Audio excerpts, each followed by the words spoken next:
Hi, welcome to My Mom Calls It Soccer. I'm Michelle. And I'm Chase. I call it football. And this is our second episode of our podcast where we are really trying to teach everyone out there who's kind of like me, doesn't know a lot about soccer, but is interested in the game, a little bit about it. So we're kind of going on a journey. Chase is teaching me about soccer, and we thought it's a great opportunity for other people who maybe don't know a lot about the beautiful game to learn more about it. And so that is the mission of our podcast.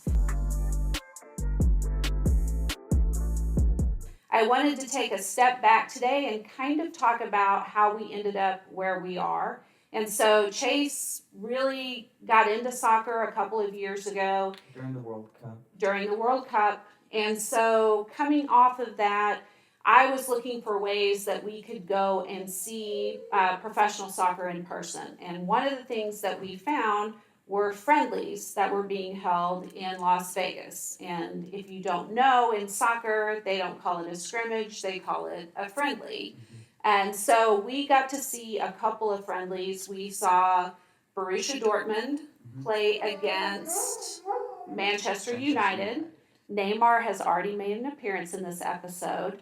Our dog, you'll probably hear from him again. He was a baby during that. He was a baby during that time. And then the second game that we got to see was Barcelona versus AC Milan. And so Barcelona is from La Liga. We talked about the leagues last time. Mm-hmm. And AC Milan is from the Serie A. The Serie A league. So we got to do that. Then last year, CopaAmerica was held in the United States. And so we decided to go see a couple of games in the CopaAmerica tournament. So we went and we watched Canada play Peru in Kansas City. That's Neymar again participating. Come here, Neymar. And then we went to Houston and we watched Argentina play against Ecuador. And after experiencing CopaAmerica and the competition of it, we made a choice to go to England and experience the Premier League. And while we were there, we traveled through a great company called Premier League Tours, and we'll include some information about them in our show notes. And then while we were there, we watched first Tottenham versus West Ham. And then we went to Liverpool, to historic Anfield Stadium, and we watched Liverpool take on Chelsea. We also toured the stadium as well. Yes, we toured the stadium, which was amazing, right? So we really... It's hard on understanding that Scousers accent. Yes. The Liverpool accent was interesting, and we learned... They're called Scousers. They're called Scousers, I guess. So... Yeah.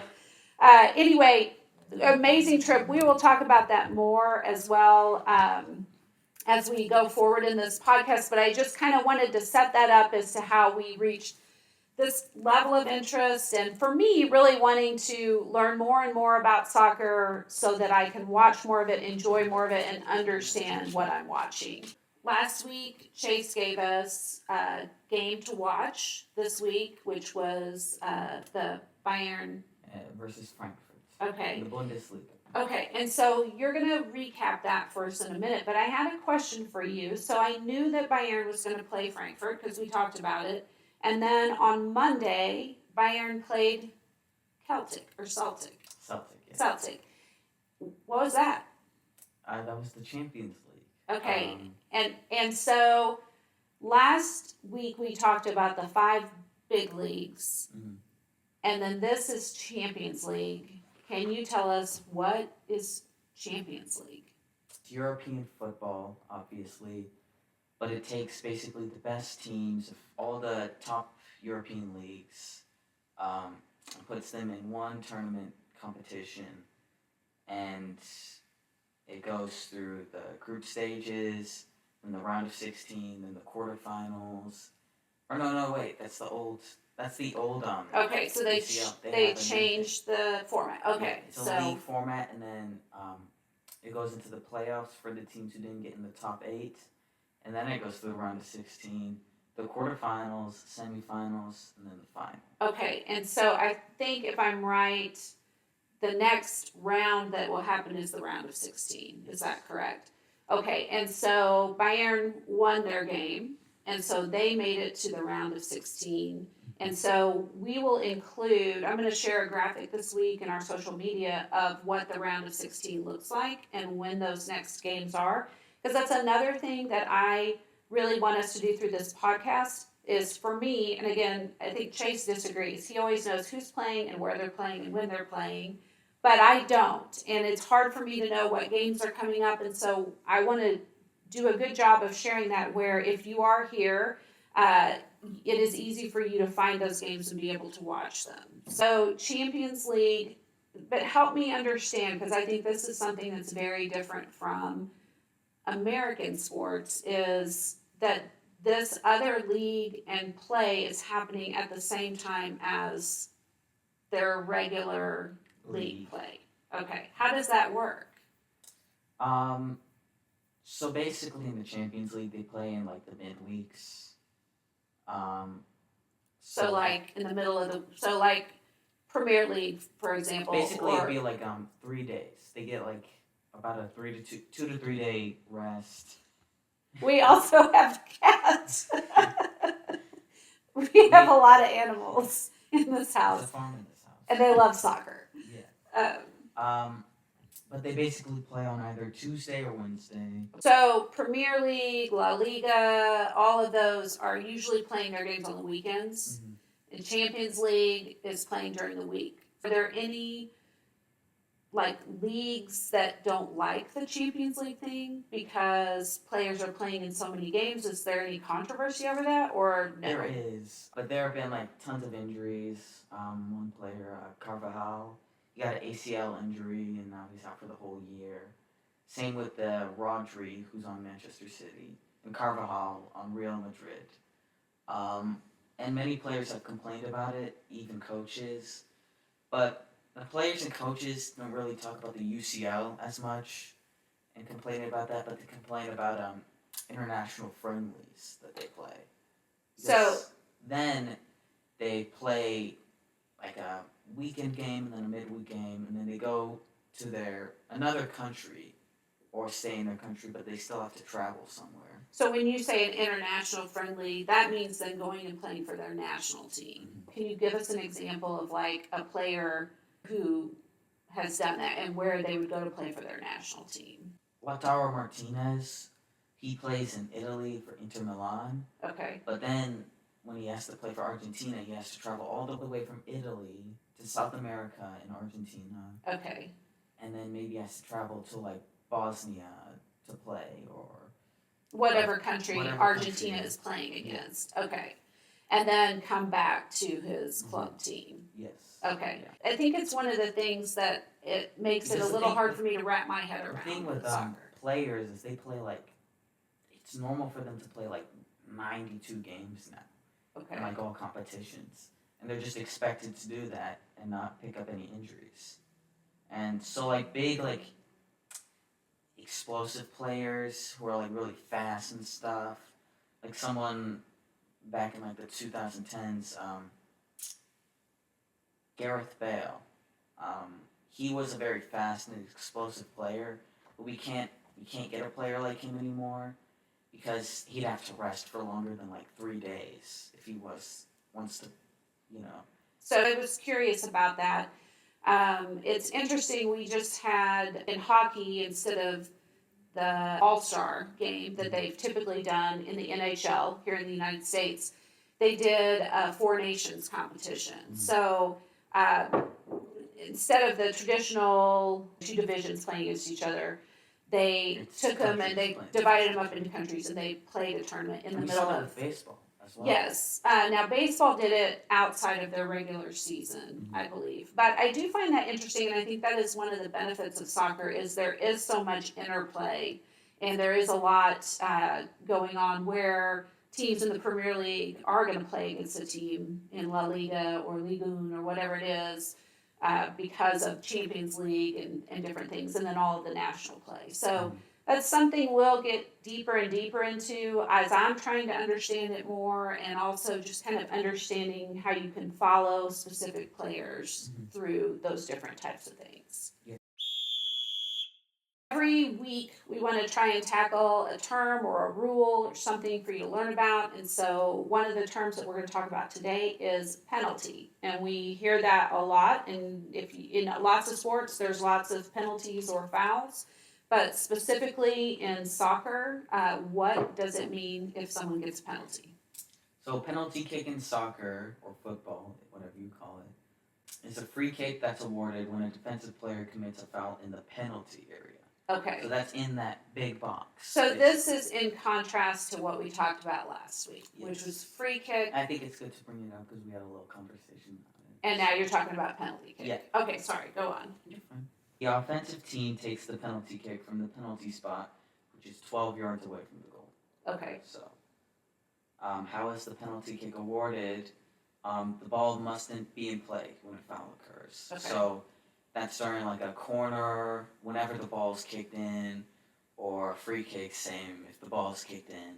So it can't be like a foul before a free kick's taken, or It has a to corner be kick is while play is going on. Yes. Okay. During And then open play. this is where you see the player against the goalie. There's nobody standing between them, and the goalie is trying to guess. I mean, the goalie's really at a disadvantage with that, right? Yeah. Okay. People, it used to be called like 50-50 kind of, well, in like a, I guess like, if you don't know much about soccer, you think it's like 50-50, but it's kind of like 80-20 kind of. So goalkeepers trying to get in like people's heads and stuff like that.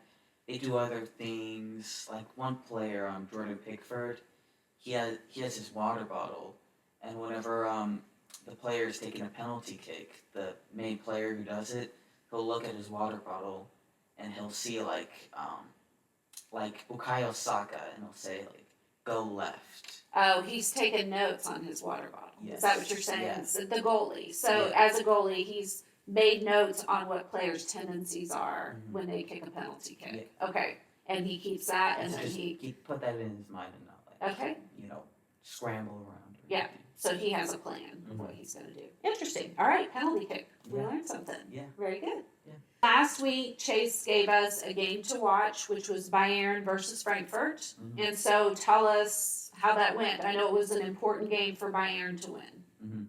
It was a 4-0 win for Bayern, which is a little bit unexpected after the Celtic game, where they just scraped through, winning 3-2 on aggregate. So aggregate. We're going to have to talk about that, tackle it next episode, because we definitely want to talk about it in relation to Champions League, correct? Yeah. Okay. All right, go ahead with the Bayern versus Frankfurt. Yeah. It was a 4-0 thrashing, basically. Bayern looked the better team, which was a little bit surprising. They've done good against small teams, which is normal for Bayern, but they struggled against some bigger teams, top teams. And although they have big players like Harry Kane and Michael Olise, Jamal Musiala, they kind of just had more of a struggle getting goals, especially against Bayer Leverkusen, where they only had 2 shots on target, and the game ended 0-0. So it was a little bit surprising for me, a little bit. That they won as they got on the big as score they sheet did. as big as they did, yeah. Awesome. Any other matches that you want to talk about that happened this week that either were just a really good match or something of note happened? Las Palmas versus Barcelona. Okay. It was a 2-0 close win. The 2 goals came in second half with Dani Olmo and Ferran Torres getting on the scoreboard. In the first half, nothing much worth talking about really happened. Barcelona, the front 3 wasn't really clicking with Leva, Rafinha, and Lamine Yamal, which is a little bit surprising considering Lamine Yamal, he just took away too many touches and didn't give a good decisive pass in the first half. And Lewandowski, he was good on hold-up play, but he wasn't making any runs. especially with Rafinha. He made a couple runs, but it just wasn't clicking in the first half. Then in the second half, Hansi Flick made a substitution with Dani Olmo, and he made a big impact on the game. Was really good in tight spaces, able to find space, and in the 62nd minutes, they were able to find their goal finally. And Lamine Yamal was actually starting to click. He got the assist for that goal. Okay. It was a close game, and if you knew about the other game against Las Palmas, they play against teams 2 times in the league. Okay. So like home and away. Mm-hmm. Okay. Las Palmas beat them 2-1, and they know how to go against Barcelona's offside trap, kind of having midfielders taking runs whenever strikers are holding up the defenders. And it was a little bit surprising how they never really got too many shots on target because they were at home and Barcelona was playing away. But Barcelona do have a good away record. It wasn't a pretty win, but it was a decisive win to stay top of La Liga. Okay, because they did move into first place in La Liga. By goal difference. Okay, so last week when we talked, they were in third. Mm-hmm. But there were some possibilities with losses and with goal differential that they could move in first, and so they did. Mm-hmm. Okay, and again, that's your team. I'm wearing a 2013 Barcelona. Okay, 2013 Lionel Messi, Yes. Barcelona jersey. Can you give a recap on my team today? Liverpool played today against Manchester City. Yeah, it was another 2-0 win, but it was a dominant 2-0 win, as both goals came in the first half. And now that gives Liverpool an 11-point lead against second place Arsenal. Yes. Yay. with your guys' current form, even if you guys are down like 2-1 or 1-0, you still have the ability to come back and still get a point, which Arsenal didn't against West Ham, which they lost 1-0. So yeah, I think the league's done in the Premier League. There's not much competition there, except for like the top 4 is a pretty good race to talk about. But other than that, I think the league's done. I don't really think Liverpool are going to drop points. They're in good form. It just, to me, seems like Mo Salah is really dialed in. Yes. He looks 30 goals and 20 assists. Yeah, and he looks really good this year and really comfortable and scored We'll early talk about today. another player that's been really good this year. All right, we'll transition right into 3 players to watch this week. So again, I'm a big proponent of, I think the game has more meaning when you can tie it to individuals who are playing. Maybe find your favorite players out there. So each week we're going to have Chase give us 3 players this coming week to follow, watch their social media, kind of get in tune with what's going on with them and their teams. And so take it away. Who are our 3 players to watch this week? I would say 1 is Alexander Isak. 2, Lautaro Martinez, Okay. which we talked about with the international Yes. thing. And then 3 is Rafinha, Okay. who is the other guy who is on great form. So can you, 45 goals and assists. okay, go back through each of them and tell us what team they're on, what their club team is. Okay, so Isak is on Newcastle, called Newcastle United. With Newcastle United, which is a Premier League team. Yes. And they are kind of in the upper half of the Premier League this year. So They're a Premier League giant. Okay. For sure. Okay. What does that mean, a Premier League giant? Like a big team in the Okay. Premier League. Not like a big team in Europe, but like a big team in the league. Okay. So Okay. you could say that with any league. Like Okay. a La Liga giant, you know. So. Okay. And so kind of tell me why we should keep an eye on him. What is standing out for you with him? Well, he's scoring goals for fun, basically. He grabbed a brace against Nottingham Forest recently. What does that mean? That's 2 goals. Okay, a brace is 2 goals. Yeah. Okay. Um, Do they, when you get 3 in soccer, is it a hat trick? Mhm. Okay, just like hockey. Yeah. Okay, all right. He's just been dominant against, say, almost every team. Um, he's great against profiles like Saliba, who is a center back. He's kind of an all-around striker who can do more than just score goals, and is really good on connecting with the midfield as well. Okay, So, and then the second player you said was? Lautaro Martinez. Okay. Who will be he'll be playing in the game to watch that we'll talk about. So he plays for what team? What Inter club team? Milan. Inter Milan. Okay, which is in Serie A. Yeah. Okay. All right, and then the third player? That's Rafinha. Okay. Who plays for Barcelona, Yes. which is in La La Liga. Liga. Okay. And he is another prolific scorer, Mhm. like Mo Salah Yeah. for Liverpool. Yeah. Okay. So 3 players to watch this week. Again, connect with them, makes it much more fun. Yeah.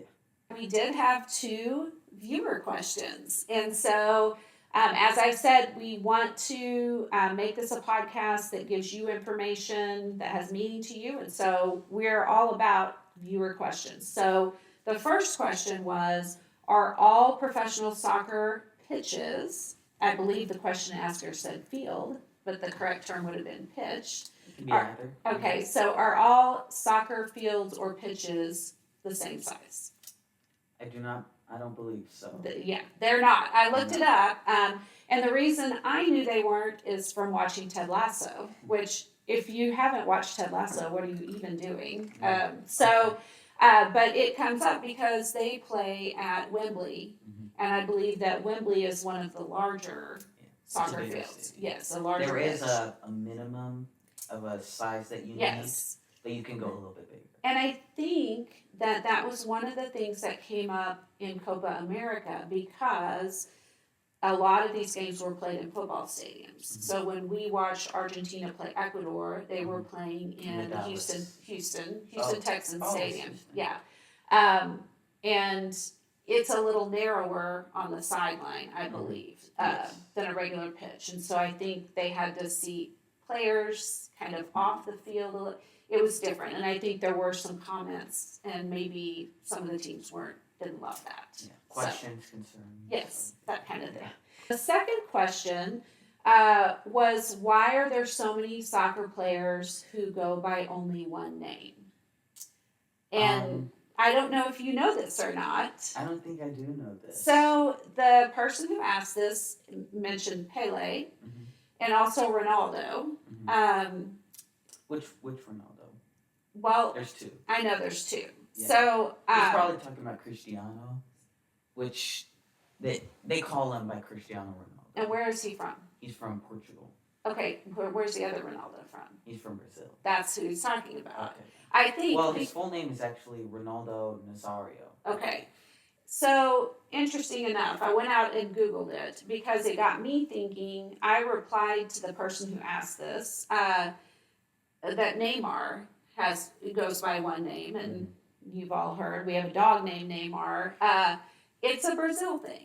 Yeah. And so same with Rafinha. Yes. So I couldn't find an exact reason why that is, but it is Brazilian players, and they do tend to go by one name. Mm-hmm. And so Chase and I have a connection to a Brazilian soccer player who lives here in the United States, who we would love to have on our show at some point as a guest appearance, and we can ask him more about this. But for our question asker, it is a Brazil thing, and we'll try to learn more about that and share that. But it's a thing.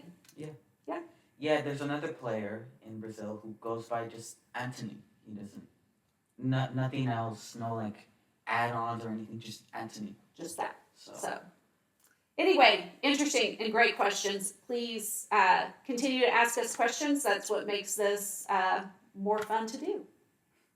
Okay, for our last segment, we want to do Chase's Match of the Week. So the match we should all watch, pay attention to, what is it? Napoli versus Inter. Napoli versus Inter Milan. Okay. And so that is in Serie A.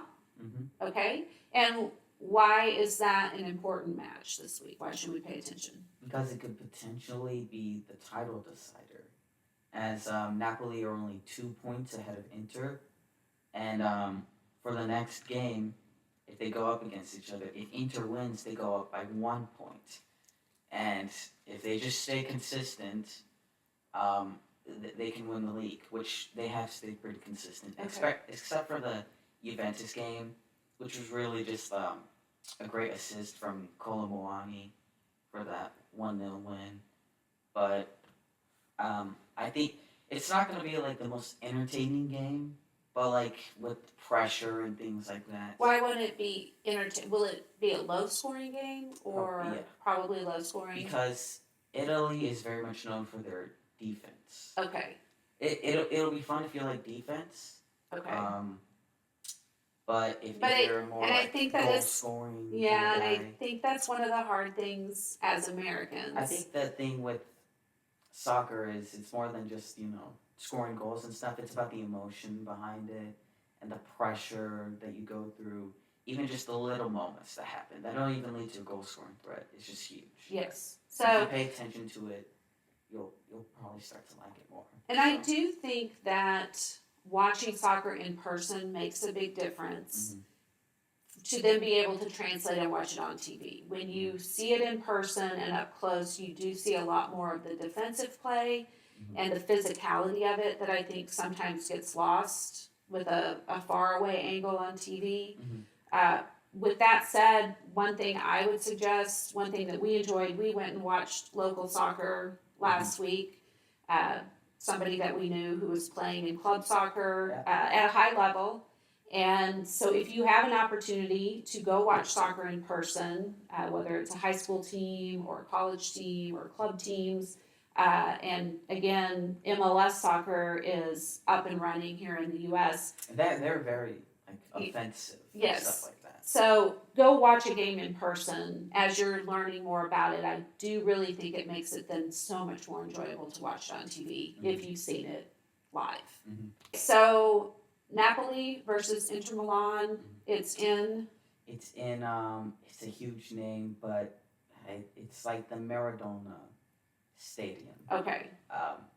Grandma will probably have a hard time pronouncing it. We'll have Grandma it's explain a little bit. Okay, so it's in Naples, Italy. Yeah. One thing that is different too is that soccer always lists the host team first. So if you follow the NFL or Major League Baseball, it's always the host team is the second team listed. It is the opposite in soccer. So the first team listed will always be the hosting team. So anyway, that's the match to watch. We are going to turn it over to Minute on the Map with Grandma and let her tell you a little bit about the city and the stadium. Chase's game of the week is going to take place in Naples, Italy, and I will point it out on the map. And Napoli is right here on the southwest coast of the country of Italy. This week's game of the week is going to take place in Stadio Diego Armando Maradona, and it is the fourth largest football stadium in Italy. It was constructed in 1959, and then the stadium was extensively renovated in 1989 for the 1990 World Cup and again in 2018. They renovated again. The stadium currently accommodates 60,240 spectators. It's interesting that it has the same name as the stadium in Buenos Aires, Argentina, and both are named after the football legend Maradona. Following the death of club legend Diego Maradona in November 2020, Naples mayor and the Napoli president proposed renaming the stadium to Stadio Diego Armando Maradona, and on December 4th, 2020, the proposal was passed. Thank you, everyone, for watching our podcast or listening. Again, you can catch us on YouTube, Spotify, or Apple Podcasts. And please drop us questions, comments. We would love to be sure that we're addressing things that you want to know about soccer, and we just love having you listen along. All right. I don't have much to say. Come back for another episode. We'll have more to talk about every week, even in the summer when there's no soccer going on or football. Whatever you call it. Chase already working on summer episode lineup, so Yeah.